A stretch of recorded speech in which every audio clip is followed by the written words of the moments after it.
আসসালামু আলাইকুম। শুরু করছি আমি পদ্মজা উপন্যাসের ২৪তম পর্ব। বারান্দার গ্রিলে হাত রেখে আকাশের দিকে তাকিয়ে আছে পদ্মজা। তার পরনে শাড়ি রয়ে গেছে। আকাশের বুকে থালার মতো একখানা চাঁদ। চাঁদের আলোয় চারদিক ঝিকমিক করছে। চারপাশ থেকে ভেসে আসছে ঝিঝি পোকার ডাক। খুব সুন্দর দৃশ্য। পদ্ম পদ্মজা কেঁপে উঠে পিছনে ফিরে তাকালো। মোর্শেদকে দেখতে পেয়ে গোপনে হাঁপ ছাড়ল। মোর্শেদ বললেন, তোর মায়ে কি আর উঠে নাই? না আব্বা। মোর্শেদ চিন্তিত ভঙ্গিতে কিছু ভাবলেন। তারপর বললেন, তুই হজাক কেন? যা, ঘরে গিয়া ঘুমা, আমি ঘাটে যাইতাছি। আচ্ছা আব্বা। মোর্শেদের যাওয়ার পানে পদ্মজা তাকিয়ে রইল। সে কি যেন ভাবছে, কিন্তু কি ভাবছে তা ধরতে পারছে না। কুকুরের ঘেউ ঘেউ ডাকে উদাসীনতা কেটে গেল। শাড়ির আঁচল টেনে সাবধানে হেঁটে সদর ঘরে ঢুকল। সদর ঘরে পাটি বিছিয়ে দূর দূরান্ত থেকে আসা আত্মীয়রা ঘুমাচ্ছে। ওদের ডিঙিয়ে পদ্মজা হেমলতার ঘরে আসে। হেমলতা ঘুমাচ্ছেন বেঘোরে। শুনেছিল লিখন শাহকে নিয়ে তার মা নিজ ঘরে এসেছিলেন। এরপর কি হলো কে জানে। সন্ধ্যার পর পূর্ণা গিয়ে জানালো আম্মা ঘুমাচ্ছে। হেমলতা কখনো সন্ধ্যার সময় ঘুমান না, তাই পদ্মজা ঘুমটা টেনে হেমলতার ঘরে ছুটে আসে। হেমলতাকে এত শান্তিতে ঘুমাতে কখনো দেখেনি পদ্মজা, তাই আর ডাকেনি। কেউ ডাকতে আসলে তাড়িয়ে দিয়েছে। ঘুমাচ্ছে যখন ঘুমাক না, এখন মধ্যরাত। পদ্মজা হেমলতার মুখের সামনে মাটিতে বসে। এক দৃষ্টিতে তাকিয়ে থাকে মায়ের দিকে। গলা কাঁপছে তার। শ্বশুরবাড়ি কিভাবে থাকবে সে?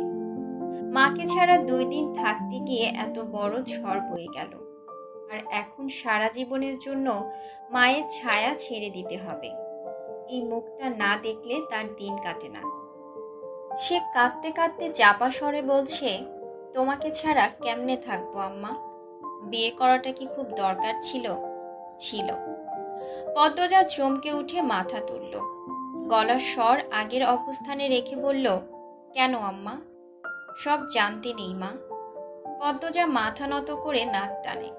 হেমলতা বললেন, বিয়ে হতেই হবে। বর বদল হলে সমস্যা নেই। তোর কি আর কাউকে পছন্দ? হেমলতার প্রশ্নে পদ্মজা বিব্রত হয়ে উঠল। হেমলতাও প্রশ্নটা করতে গিয়ে অস্বস্তি বোধ করেন। পদ্মজা মাথার 2 পাশে নাড়িয়ে জানালো, তার আলাদা করে কাউকে পছন্দ নেই। হেমলতা উঠে বসেন। চুল খোপা করতে করতে প্রশ্ন করেন, রাত কি খুব হয়েছে? মানুষের সাড়া নেই। মাঝরাত, আর তুই জেগে থেকে কাঁদছিস? হেমলতা বললেন মৃদু ধমকের স্বরে। পদ্মজা নিরুত্তর। হেমলতা জানালার বাইরে চেয়ে দেখলেন চাঁদের আলোয় চারদিক উজ্জ্বল। চাঁদের আলো গলে ঘরের মেঝেতে পড়েছে। জ্যোৎস্না রাত। তিনি বিছানা থেকে নামতে নামতে পদ্মজাকে তাড়া দেন শাড়ি পাল্টে সালোয়ার কামিজ পরে নে। কেন আম্মা? যা বলছি কর। পদ্মজা ঘরে গিয়ে শাড়ি পাল্টে নিল। উঠানে এসে দেখে হেমলতার হাতে বৈঠা।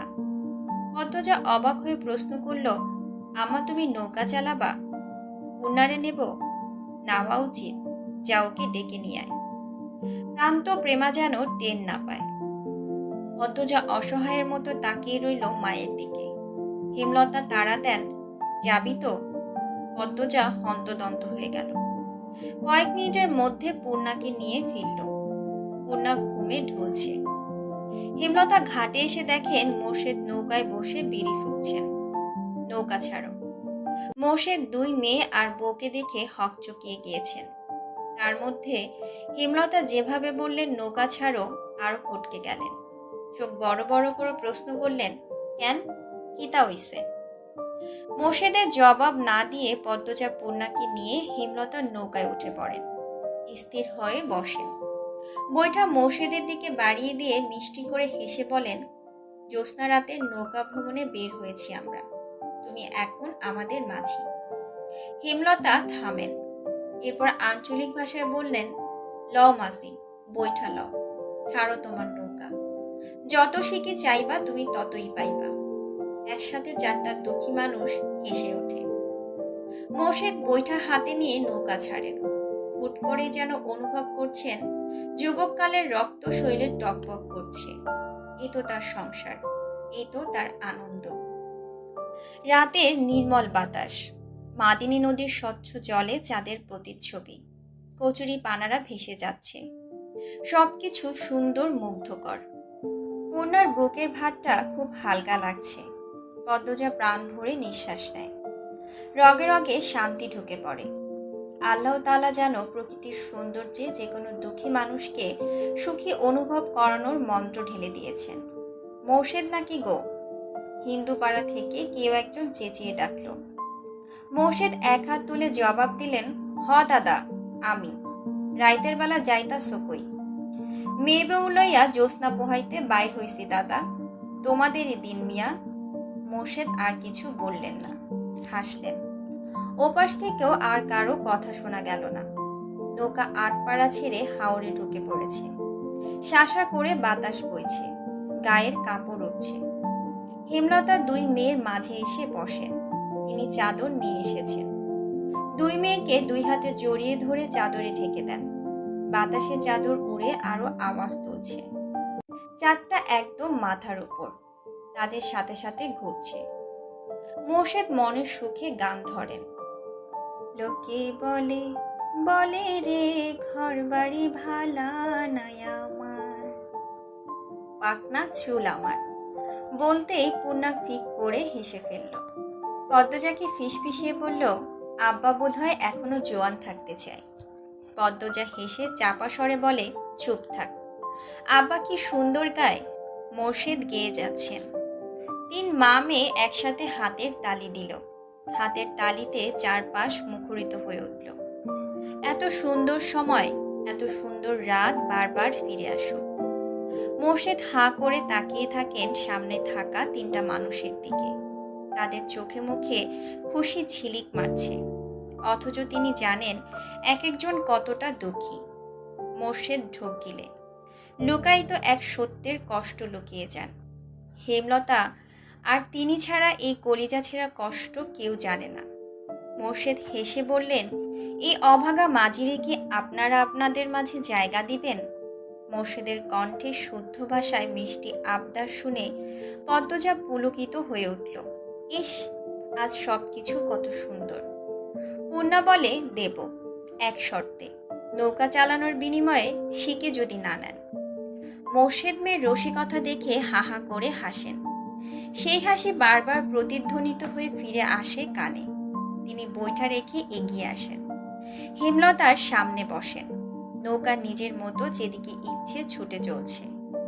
মোর্শেদ হেমলতাকে বলেন, দুইটা শরীরে খালি তুমি ধইরা রাখবা, সারতে এইবার আয়, তোরা আমার ধারে আইয়া প। পদ্মজা অবাক হয়ে মায়ের দিকে তাকায়। হেমলতা যেতে বলেন। পদ্মজা মোর্শেদের ডান পাশে বসে আর পূর্ণা বাম পাশে। মোর্শেদ পূর্ণাকে এক হাতে আর পদ্মজাকে আর এক হাতে জড়িয়ে ধরে হু হু করে কেঁদে ওঠেন।